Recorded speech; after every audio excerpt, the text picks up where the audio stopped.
बिस्मिल्लाहिर्रहमानिर्रहीम। अस्सलाम वालेकुम दोस्तों, आपसे एक ब्रेकिंग न्यूज़ शेयर करने लगा हूँ। हुकूमत पाकिस्तान ने तालीमी इदारे बंद करने का नोटिफिकेशन जारी कर दिया है। ये अचानक फ़ैसला सामने आया है हुकूमत का।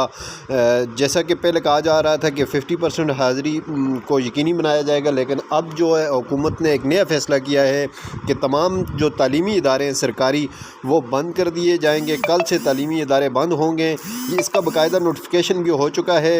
वज़ीर तालीम पंजाब मुराद रास ने इसका नोटिफिकेशन जारी कर दिया है और यह हुक्मनामा जारी हो चुका है कि कल से पंजाब में तमाम तालीमी इदारे जो सरकारी इदारे हैं वो बंद होंगे। इसकी वजह कोरोना की एक नई किस्म है जो तेज़ी से फैल रही है और इसको 5वीं लेयर का नाम दिया जा रहा है, और इस वजह से पंजाब के तमाम तर तालीमी इदारे कल से बंद होंगे।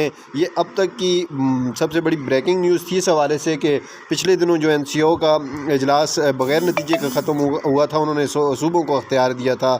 तो ये न्यूज़